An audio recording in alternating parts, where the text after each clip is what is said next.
حضرت عمر رضی اللہ تعالیٰ عنہ نے پوچھا، فتنہ کے متعلق رسول اللہ صلی اللہ علیہ وسلم کی حدیث کسی کو یاد ہے؟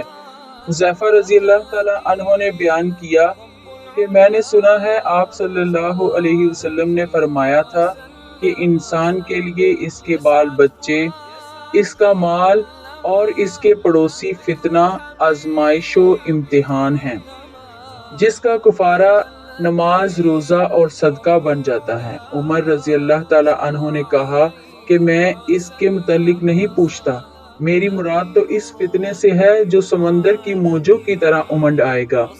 اس پر حذیفہ رضی اللہ تعالیٰ عنہ نے کہا کہ آپ کے اور اس فتنے کے درمیان ایک بند دروازہ ہے، یعنی آپ کے دور میں وہ فتنہ شروع نہیں ہوگا۔ عمر رضی اللہ تعالیٰ عنہ نے پوچھا، وہ دروازہ کھل جائے گا یا توڑ دیا جائے گا؟ حذیفہ رضی اللہ تعالیٰ عنہ نے بتایا کہ توڑ دیا جائے گا۔ عمر رضی اللہ تعالیٰ عنہ نے فرمایا کہ پھر تو قیامت تک کبھی بند نہ ہو پائے گا۔ ہم نے مسروق سے کہا، آپ حذیفہ رضی اللہ تعالیٰ عنہ سے پوچھئے کہ کیا عمر رضی اللہ تعالیٰ عنہ کو معلوم تھا کہ وہ دروازہ کون ہے؟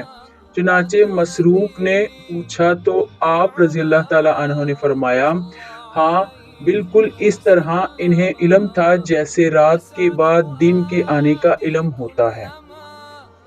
رسول کریم صلی اللہ علیہ وسلم نے فرمایا، جنت کا ایک دروازہ ہے جسے ریان کہتے ہیں۔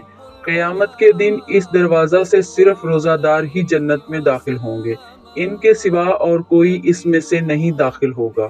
پکارا جائے گا کہ روزہ دار کہاں ہے؟ وہ کھڑے ہو جائیں گے، ان کے سوا اس سے اور کوئی نہیں اندر جانے پائے گا، اور جب یہ لوگ اندر چلے جائیں گے تو یہ دروازہ بند کر دیا جائے گا، پھر اس سے کوئی اندر نہ جا سکے گا۔ رسول اللہ صلی اللہ علیہ وسلم نے فرمایا، جس نے رمضان کی راتوں میں بیدار رہ کر نماز تراویح پڑھی، ایمان اور ثواب کی نیت کے ساتھ، اس کے اگلے تمام گناہ معاف ہو جائیں گے۔ ابن شہاب